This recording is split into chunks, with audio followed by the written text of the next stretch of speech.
మనకి నిన్న దురదృష్టవశాత్తు మదనపల్లి టౌన్లోని ఏడేళ్ల మైనర్ బాలిక మీద అత్యాచారం చేసి తర్వాత రేప్ చేసి చంపిన తర్వాత డ్రమ్లో కూర్చోబెట్టడం జరిగింది. దాని నిన్నంతా కూడాను మదనపల్లి టౌన్లో ఉన్న ప్రతి ఒక్క ప్రజలు కూడాను వచ్చి రోడ్డు మీద మరియు ఇంటి దగ్గర చాలా వరకు ప్రొటెస్ట్ అవన్నీ చేసి పెద్ద సెన్సేషన్ న్యూస్ అది కూడా చేయడం జరిగింది. చాలా దురదృష్టవశాత్తు జరిగిన ఇన్సిడెంట్ ఇది. పోలీస్ శాఖ మరియు రాష్ట్ర ప్రభుత్వం అంతా కూడా చింతిస్తున్న ధోరణి. అదేవిధంగా మనకి నిన్న ముద్దాయి ఎవరైతే ఉన్నారో ఈ ఎంటైర్ ఇన్సిడెంట్కి మూల కారణమైన అతను ఈరోజు మార్నింగ్ ముదివేడి దగ్గర అంగల్లో క్రాస్ దగ్గర ఒక చెరువులోని అన్ఐడెంటిఫైడ్ డెడ్ బాడీ కింద ట్రేస్ అయ్యి తర్వాత అతన్ని గురువర్ధన్ అనే ముద్దాయిగా మనము రికగ్నైజ్ చేయడం జరిగింది. ప్రస్తుతానికి inquest and post mortem proceedings అవన్నీ కూడా జరుగుతున్నాయి. యాజ్ పర్ ప్రిలిమినరీ ఇన్ఫర్మేషన్ అతను సూసైడ్ చేసుకొని డ్రౌన్ అయినట్టు తెలుస్తుంది. అండ్ ఫర్దర్ అప్డేట్స్ అన్నీ కూడా మన ఇన్వెస్టిగేషన్ ప్రాసెస్లో రివీల్ అయితే మనం కమ్యూనికేట్ చేస్తామండి.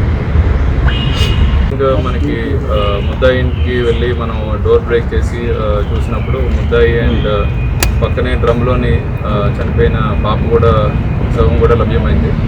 ఆ టైంలోని చుట్టుపక్కల ఒక 50 మంది గ్రామస్తులంతా కూడా గుమ్మిగూడి ఇతన్ని చంపడానికి ప్రయత్నించే సమయంలో మనమే రక్షక్ వెహికల్ని లో పెట్టి ముద్దాయిని అక్కడిని తీసుకోవడం జరిగింది.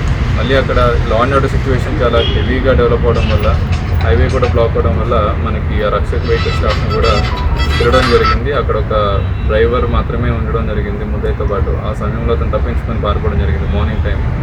తర్వాత ఒక 2 టీమ్స్ పెట్టి వెతికించాం కానీ హౌవెవర్ రిజల్ట్ దొరకలేదు. ఈరోజు ఇలా నిన్న జరిగిన ఆందోళనలో కొన్ని యాంటీ సోషల్ ఎలిమెంట్స్ యాక్టివ్గా పాల్గొన్నాయి అనేది ఒక జరుగుతుంది. అది ఎంతవరకు నిజం? అంటే ఆల్రెడీ ఎవరైతే ఇదంతా ఇష్యూని పొలిటిసైజ్ చేశారో లేదంటే ఇది ఒక రాంగ్ ధోరణి వైపు తీసుకెళ్లారో వాళ్ళందరి మీద కూడా కేసెస్ అవి రిజిస్టర్ చేయడం జరిగింది. స్ట్రిక్ట్ యాక్షన్ తీసుకుంటాం. ఏదైతే పాపకి జరిగిన అఫెన్స్ అనేది చాలా దురదృష్టవశాత్తు చింతించాల్సిన క్షణంలో ఇది వాళ్ళ ఓన్ పొలిటికల్ మైలేజ్కో లేదంటే వాళ్ళ ఓన్ ఆర్గనైజేషన్ బెనిఫిట్ కోసం వాడుకున్న వాళ్ళందరి మీద కూడా మనం కేసు రిజిస్టర్ చేస్తాం అండ్ స్ట్రిక్ట్ యాక్షన్ కూడా తీసుకుంటాం.